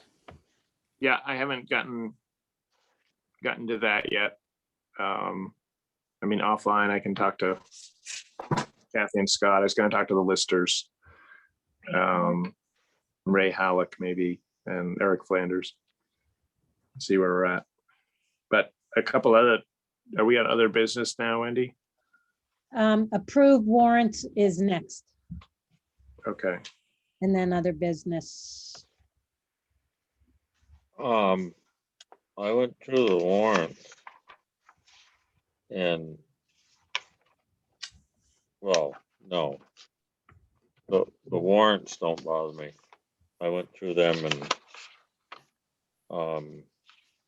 the only real question I had is we're paying child support for somebody. Right, I had that question. It puzzled me what was going on there. And I sent Becky an email this morning, but I never heard back.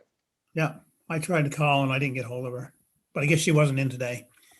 Well, I think I know. The other thing I noticed on the budget is Mariah's up to pretty near 100% of her budget, and it's only the middle of April. Everybody else is running 75 to 80%. So I sent her a note today and asked if we had miscalculated or she was working more hours than we'd anticipated or what. But she's up to 96% of her yearly wage. And not that we're gonna tell her to go home, but I just wondered why we're so far off. Because treasurer's 80%, and I think most of the town crew was like 70, 75. And I just thought it was funny that she was way beyond everybody else. Yeah, huh. Was there a raise that was effective immediately, or? No, I don't think so. No, I can't remember one. We certainly wouldn't have gone over what we were going to pay Jillian, I don't think. Right. I think we started her off a little low, and then after, was it 90 Right. days, we gave her the increase. Right.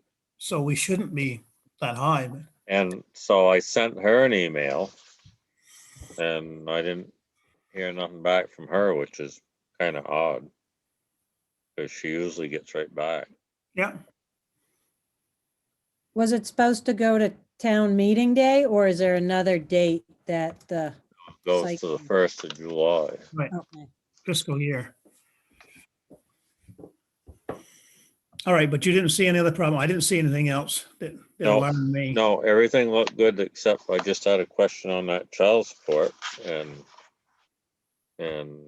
so when you go down to sign the warrants, you can I'll figure it out. poke into it. I'll write that down. All right, can I have a motion to accept the orders or warrants? I make a motion, we accept the warrants. Is there I a second second? that. All right, all in favor, please say aye. Aye. Aye. All right, I'll stop by tomorrow and sign the orders and the lamp. What's next, Madam AA? Other business. Other business. Is there any other business, Mariah? There's, well, Matt Frost, I don't, is he still here? Yeah, no, I'm still on. And actually, it was, I was just going to mention the tires on Ward Hill Road that, I mean, it's definitely gotten worse and trash begets trash. So I know you're handling it, but just to the extent that we can start to pick the stuff up, it would, and I think people who live around here would be happy to help, but the more tires there are, the more tires there are going to be. Okay, have you got any other business, Matt? No, I mean, the only other, since I'm on, and Liz may still be on, you know, we're, if you guys have just, you know, for the various commissions, if there are requests for funds that you want to ask to trustees of public funds, we're welcoming them. Okay, thank you. Yep. Oh, Liz, go ahead, Liz.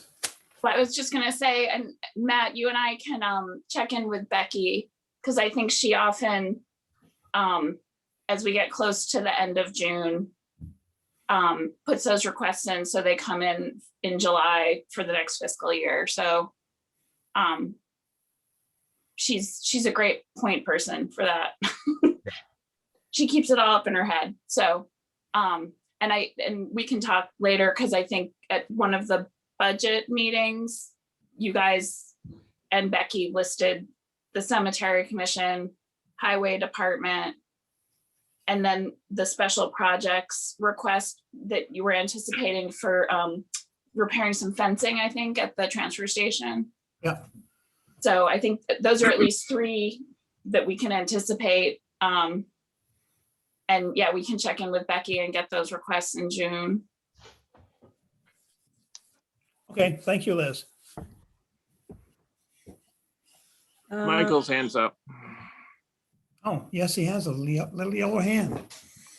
I just wanted to mention 2 things that are completely unrelated. One is, thanks. I think that I wanted to say that I think Laura Ginsburg and the Planning Commission have done an unbelievable job with navigating some treacherous waters in the last couple of months. And I really feel for Laura, because I'm sure she, you know, she's put a ton of time into this. Obviously, she's really researched her stuff, and her demeanor when she's in these meetings and stuff has been outstanding. So I just wanted to say that she's really done a great job. And completely unrelated, I'm kind of curious about the town store discussion, but can I find something in the minutes? Because I think that's you know, that's of interest to me, and I think it'd be of interest to many in the town, and I haven't heard anything about it. We haven't discussed it yet. So no, there's nothing in the minutes. Okay. Yeah, I was just curious what the discussion of the future is. I mean, coming soon. Yeah, okay. I'll keep an eye on it then. Thank you. All right, Mariah, do you have anything for us? Yes, it's not very exciting, but just to ask for some pest removal for the wasps on the outside of the library. They're in all the eaves and in all the lights, and poor Jean got stung the other day in her office. So that's what I'm doing, is asking for that, since you are all in charge of the outside of the building. But we don't know if they're in the walls, you know, what that. They must be coming from the outside of an environment to the outside of the building. But I didn't know who was supposed to pay for that if they're in the walls, since it was, you know, in the middle. Okay, I got you. You have to measure how far in the wall they are. Yeah, that's what I was thinking. So. Okay, well, I guess, I don't know if we need a motion for that, but I guess we could put the AA in charge of calling pest control, unless you guys have a different idea. Can Andy do that, or I go don't know. around and spray a few wasps? It's a lot of wasps. Like, I'm not gonna lie, they're way up in the eaves of all of the, you know, he'll be up on a ladder. He won't like it.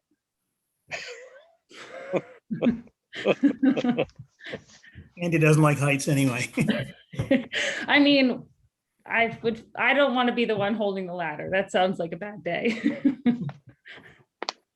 Well, I think maybe we ought to just hire like Orkin or somebody like that unless there's somebody locally that does that, to come and evaluate the situation. But Okay. Well, I mean, what do you think, John and Mike? Yeah, we better put the AA on it. I'll go get him. Look under WASP. All right, I'll call and get a pest control, and then Mariah, I'll let you know about it since you mentioned you might need them for other things too. yeah. I was gonna try your idea first. I don't remember what you called that, the cat. Oh yeah, the tin cat for inside. I'm gonna try that one first. Sounds exciting. Just I'm don't gonna make Miles do it. just don't set the building on fire trying to burn the wasps out. Oh, no, that's not part of my plan. People in the South do that. Okay. What's a tin cat? Like a mouse trap, like a live mouse trap, but like you can catch a lot of them apparently all at once. Wow. Yeah. And then release it in West Tunbridge. Exactly. You can release them if you remember to. All right, we'll get right on it. We don't want any more people stung. Okay, and then I was just gonna bring up what I discussed with Gary was that I was going to, I guess I'll be around for the last meeting in April, but you guys could start looking to fill this position since I was just a temporary worker. Okay. You just trying to get a raise or? I've got better offers. Oh, okay. No, I was only sort of gonna be a winter AA. I have to go back to work Get a real job. with my other non-paying job there. Yeah. So I'll be here and I'll do the next meeting and then whatever else whoever needs to be transitioned in and Do we need to advertise? that's what I had asked Gary. Yeah, I think we should. Okay, so I'll put in a thing in the Tunbridge Front Porch Forum. Yeah. Yeah. And where else do we do it? On the website? On the Website. website, okay. Yep, and I can do the Tunbridge Digest too. Tunbridge Digest. What's the Tunbridge Digest? That's that thing from like the Upper Valley. It comes out like 5 a.m. in the morning. You guys aren't on that subscription? Never heard of it. Okay, well, I'll send you the links. It's sort of like a Front Porch Forum, but there's no, it's specific to the town. It's an Upper Valley thing and you can do specific for the town or. Yeah. What if you're not awake at 5 a.m.? It'll probably still be in your emails. Oh, But that's when it comes out. So, and Front Porch Forum comes out in the afternoon. So if you forget that, you have the afternoon thing. Oh, nice. So, Vital Communities. So officially, do we have to advertise in the Herald or a publication? Do you know? I think the Herald is our official yeah. publication thing for whatever. Because aren't we supposed to advertise in the Herald and then post it Yeah, think we better at the run town that in the clerk's Herald. office or something? It's Couple our paper weeks. of record. Run an ad in the Herald. Okay. Yeah. We'll cast a wide net all the way to Brookfield. It'll be hard to replace me, but that's all Yeah, right. will be. No, we need like a snow groomer or somebody who makes, snow at Killington in the middle of the night so that they're seasonal, so they can do it during summer and then you can come back in winter. There you go. Maybe there's some comedians out there too, because you guys, I sort of fail in that. I was like, we're only funny half the year. What? Failed comedians, right? Come There are a do lot your of best, those. stand up and see if you get the job. Wait, I told Mariah we were looking for a joke, so she better have told Gary one or have one herself. Oh, Mariah's always got good jokes. She got all those kids there. Yeah. That's true. Willow's just a joke. Yeah, that's basically it. I've been calling her a feral hamster. There's my joke. There it is. Mariah, were you going to talk about the fence at all? I wasn't. Do you Oh, want me okay. to? Well, I wasn't you might as sure. well throw it out. Just It was what you- library business or not. Outside library business or not. I mean, I can. Yeah, Gary had talked to me about some money from a memorial fund. And it was an idea to put a fence around the library for safety and because it's beautiful. And we talked about it at the trustee meeting and everybody was on board. So. Okay, but it's in process then. Yep. The Ball's first rolling. stages. Yep. Okay. Well, maybe you could get a bid on it or get a quote on what it might cost too. Yeah, just last night was the trustee meeting, so I didn't do it today, but that's my next step. Okay, great. Yeah. So at the last Tunbridge Fire Department meeting, they wanted to know about Memorial Day. Do we have any thoughts about that? They're inclined to do a barbecue on Memorial Day. Unless we have, another day like July 4th or Gary's birthday or one of those big celebrations. Then they potentially could reschedule if, there was another big gathering in town. I talked to Brenda recently about possible Memorial Day, and she thought that, well, there's nothing definite from the state saying we can't have Memorial Day, but her thought was that we maybe shouldn't, just because it'd be hard to do it safely, to keep people apart, as people usually crowd pretty heavily along Main Street during the parade and stuff like that. So I don't know. The governor says that by the 4th of July, things are going to look pretty good. So maybe we ought to have our 4th of July or our Memorial Day parade on the 4th of July or something. But that's my thought. Is there a day in summer, Mike, you can see us all celebrating? On my birthday. Yeah. I don't know. I mean, it sounds though like Memorial Day. Yeah, I agree with you, Gary. I think it's probably better to, if we're going to do something, do it more midsummer. Yeah. I mean, and more than likely we could pull it off and nobody would get sick or whatever, but I have a bad feeling, well, not a bad feeling, that's not the way to say it, but I'd rather not, I guess, and be safe. Yeah, but I think it would probably help the department if we made a call on, say, okay, we're going to do July 4th or, I don't know I haven't seen a calendar, what that weekend looks like, but. Yeah, I don't even know what day of the week the 4th is on. No. I'll get a calendar. Sunday. It's Sunday. Oh, Perfect.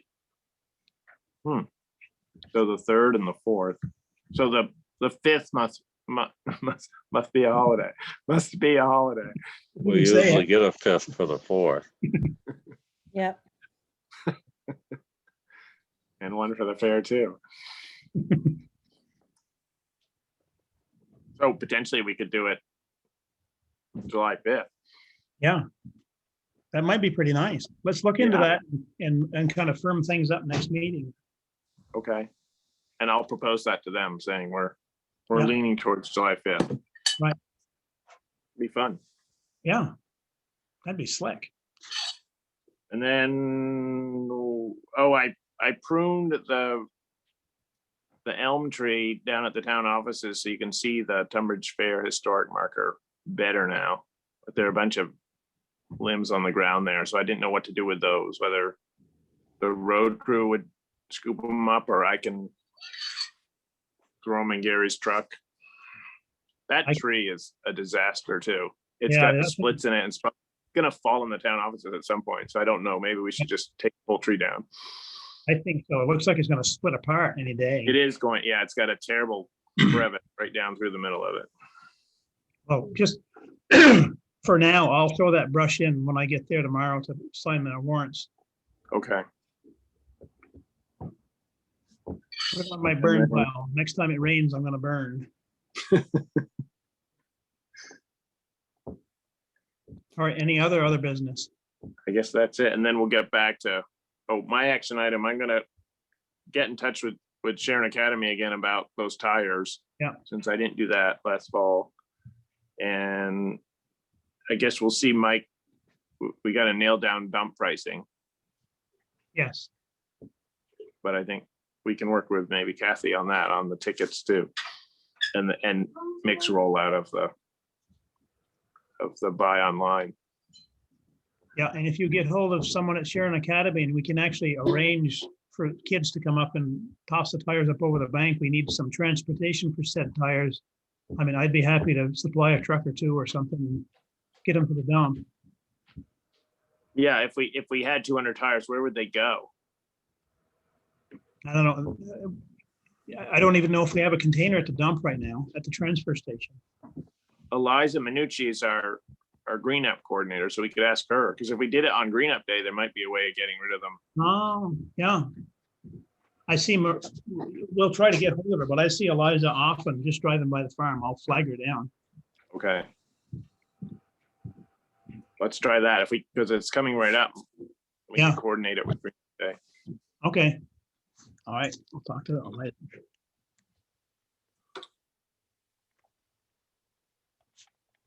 Tires, all right. How do you spell tire? Retire. It's getting late. Any other business? Okay, Mariah, it's time for a joke. A real joke. I tried to Google some jokes, but like I only know like Lego jokes, and Oh, that's not right. yeah, we do knock knock jokes every Lego club. So we could do that, but I'm not gonna bore you with that. No, I'm up for that. I can do my slideshow. We do a joke Lego slideshow, you know. I won't. Okay. How about What's a you? Lego knock knock joke? Let's see. Hold on. I was just looking them up so I can remember. Okay. Oh, what has 4 wheels and eats Legos? I have no idea. Vacuum cleaner. The vacuum cleaner's only got 3 wheels. That's how it confused me. What? Well, I could say you all could write, I told John and I told Gary, you all could write a haiku. I'm basically talking to you, Mike and Gary. And then we could have a select board page of haikus at town meeting. So I did mine already. John did his, Yeah. so Yeah. consider that. I'll consider it. Okay. But I was thinking, Mike, all you got to do is just open up like a farm manual or international manual. And what is it? It's 575, 17 syllables. Pick out your favorite 17 syllables in an international harvester manual. And I bet it would be a great haiku. No writing required. No writing. Yeah, just plagiarizing. I don't know what Gary. Kathy, you got a hand up. Yeah, I looked back at your meeting schedule and your minutes and realized that the Tunbridge Library Hiring Committee made its recommendation and the Tunbridge Library trustees accepted the recommendation and hired Mariah as the new library director. And I know there's been communication with some select board members and with the town clerk and the town treasurer, but I just didn't know if it was officially announced to the select board because the library hiring process and the trustees had come up so many times at select board meetings. So I just wanted to publicly congratulate Mariah, who's the new Tunbridge Public Library director. Thank you, Kathy. I didn't know. So that means that Jean now can officially retire, even though I think she's attempted a few times. And I think the library trustees are planning some announcements to the community. They've already announced her retirement, but like the official retirement, and that they've selected Mariah. So I think some things will be going out to the Herald and the TQ and the town Facebook group, but it's official and it's recorded in minutes and it's been at meetings, but the select board hasn't met since that decision was made. All right. And people are pretty pumped, I might say. So there's a lot of excitement around that. So it's good news for our town and good news for the library. Yeah, my cat was attacking me as you were saying that. Yeah, thank you. Yes, I'm super excited.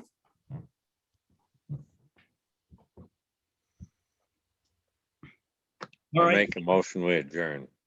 Thank God. Any I second that. We could have a cat war, Mariah. Here comes my cat. Yellow cat. Boy, that's a big cat. It's bigger than me. Mine left. He was too mad. Scaredy cat. All right, there's been a motion made and seconded. All in favor, say aye. Aye. Aye. Hey, Liz, you got a good joke? I have an excellent joke that is not for polite company, but I also have a dad joke, but it's a mom joke. Why do tigers have stripes? Don't know. Because they don't want to get spotted. Oh. That's awful. That's pretty bad. Truly is. I wish I could tell the other joke, but it's not for a public meeting. But Okay. leopards do get spotted. Maybe I'll email it to Wendy and she can forward it to you. It's. I remember, why do tigers have stripes? Because they lack toes. They what? We're confusing our jokes. All right, you guys, you have to go back to all our jokes in the minutes now and see. You know that one, Liz? Gary, tell her that one. Tell Liz that joke. About the lactose? Yeah. It's so much like the tiger one. Yeah. How did that go? Wendy, you said it. That's Wendy's joke. Yeah. Oh, sorry. Why do calves have hooves? Oh. Why? Because they lack toes. Oh, I get it.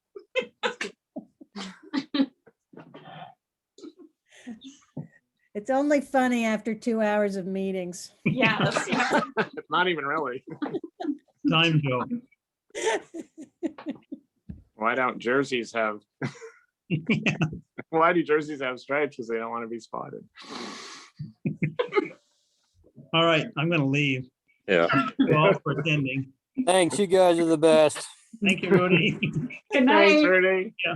Bye. Good night.